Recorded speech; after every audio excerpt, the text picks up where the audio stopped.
Hello, my name's Jamie Steer, and what I'm going to do in this talk is present an aspect of my PhD research through the University of Auckland here in New Zealand. And that research looked basically at how we understand, how we interpret, and how we value introduced wildlife in New Zealand. This was interdisciplinary research, particularly looking at the topic through the lenses of the natural and social sciences, but also through the humanities and through the popular literature as well, so through newspapers, magazines, and so on. I did a lot of textual research, spent some time digging through the archives, and I interviewed a bunch of people as well.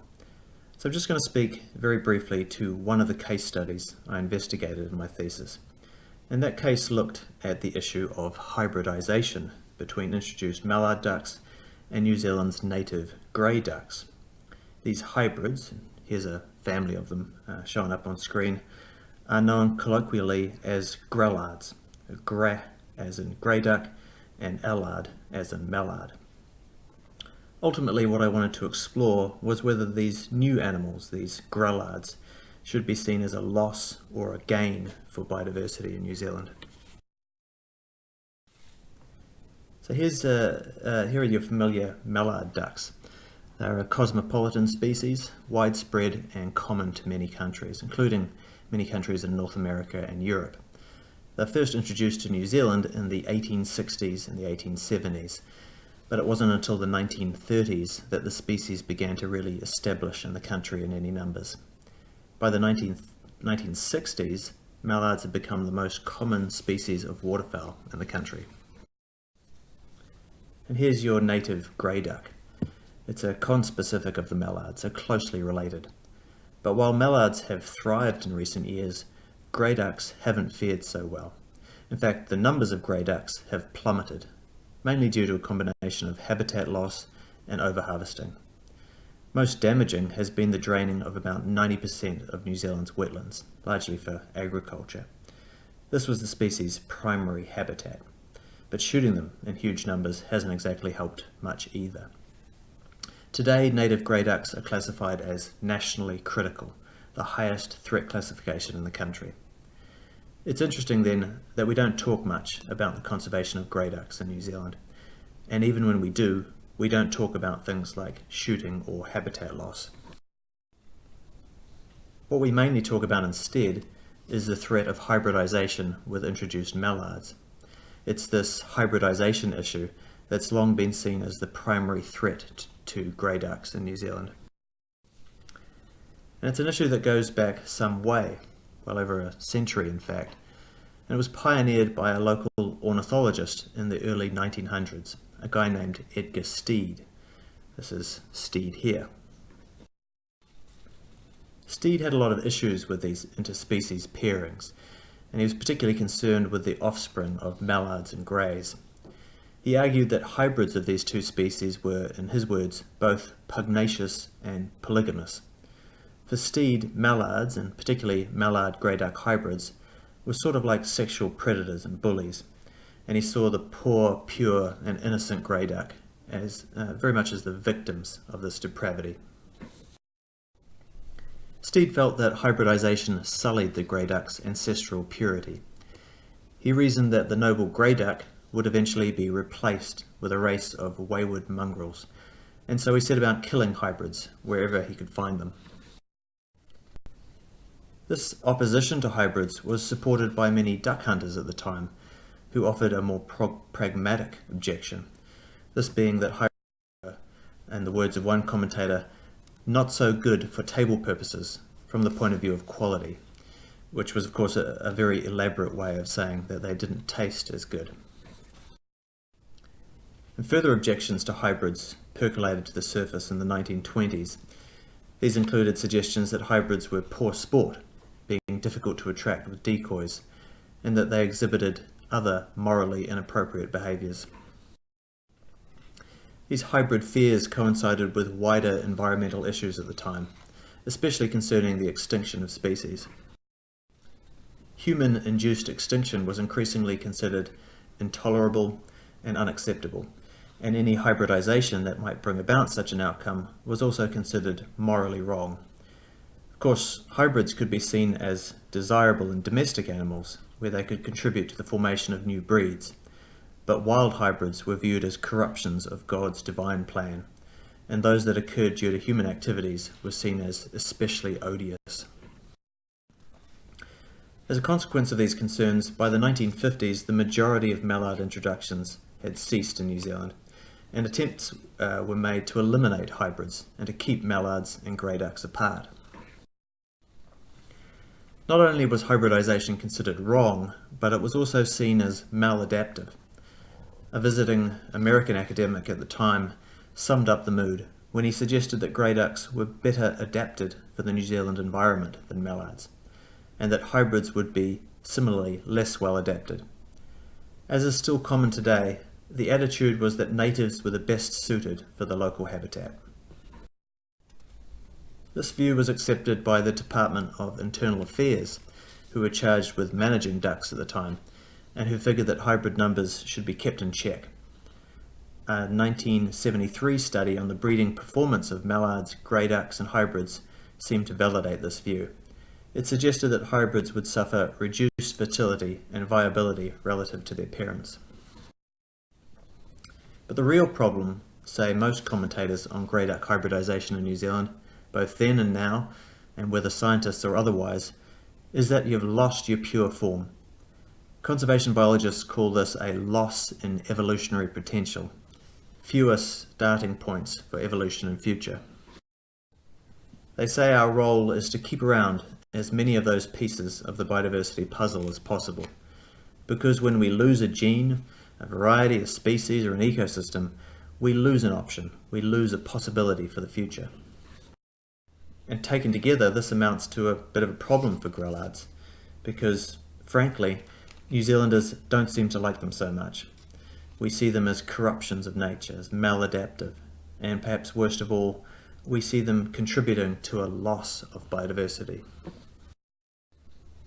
But hold on a minute, let's not give up on the grallard, just yet.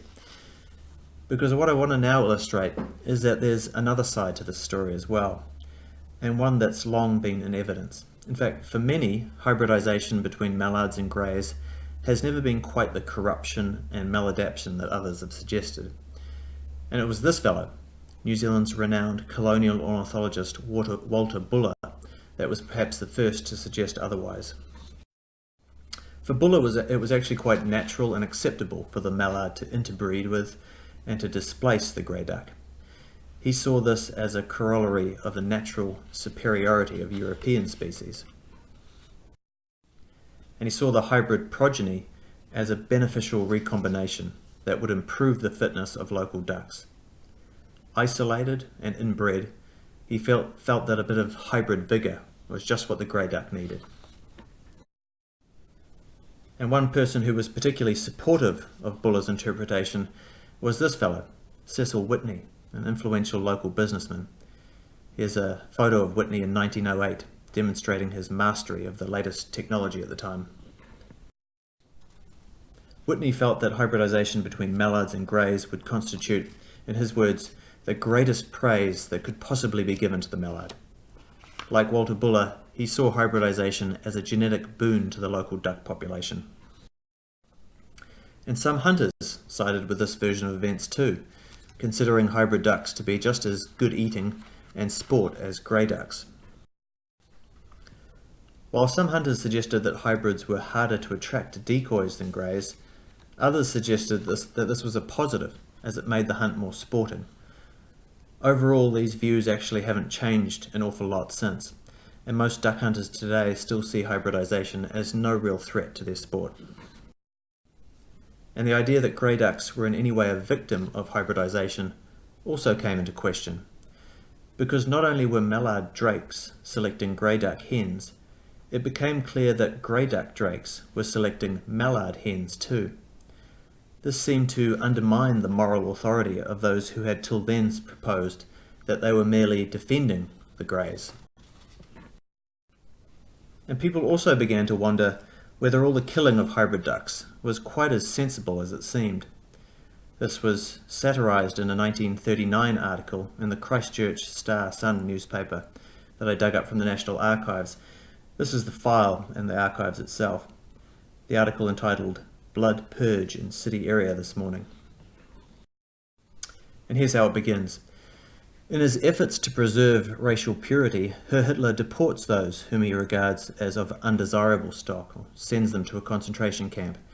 The North Canterbury Acclimatisation Society, however, demands stricter standards and ruthlessly bumps off undesirables of mixed blood. All of this, of course, seemed to be offered up as a light dig at the activities of the local Acclimatisation Society. But then again, many a truth was spoken in jest. And we do to this day still often wonder whether the protection of purity and isolation in the natural world should be so categorically divorced from our attitudes towards the notion of human racial purity. I mean, honestly, does a pairing between an African woman and an Asian man corrupt their respective ancestral purities? Is that a loss of biodiversity? And if not, and most of us would surely think not, how can we be so sure that a pairing between two other animals that due to historical isolation look a little different, but that can readily interbreed and readily do so now, should be seen in any way as defective and wayward? Just how hypocritical are we prepared to be? But okay, maybe we're just defending them. Maybe, as Edgar Steed suggested in the early 1900s, greys are unwilling participants, victims even. Well, no, that turns out to be debatable too. Studies since the 1990s have confirmed earlier observations that grey duck drakes regularly select mallard hens as mates. So it's not just mallards getting in on the action. Rather, it seems that there's a mutual appreciation for the exotic going on here. This clearly undermines the notion that grey ducks are the victims of this encounter. But again, conservation biologists say no. We should keep the pure forms of these species around to preserve their evolutionary potential. The problem with this argument is that it prevents species from ever realizing their supposed potential. That potential is apparently just to be kept on ice for when it's needed at some later date, for when we have a real ecological upheaval or crisis. But is it possible that such a time could be now? Some wonder whether hybridization might be a sensible response to the rapid changes humans have wrought on their environments in the recent past, and to the further changes likely to come over the next few years under a changing climate. They wonder whether attempting to slow or forestall adaptive changes is appropriate in a rapidly changing world. I think our tendency in the past has been to see winners and losers in conservation. Usually the introduced species is constructed as the winner, and in this case it's the mallard, expanding its range, but sullying the genetic integrity of the grey duck. The grey is the loser, of course, its purity compromised. But as we've seen, the grey duck doesn't care much for our categories. They're not thinking, do I look like a mallard, or do I look like a grey duck? They're just getting on with their lives. And studies in recent years have shown no difference in fitness between pure and hybrid ducks. So is the mallard the winner then? Well, no, not really, because the pure mallard is history in New Zealand too.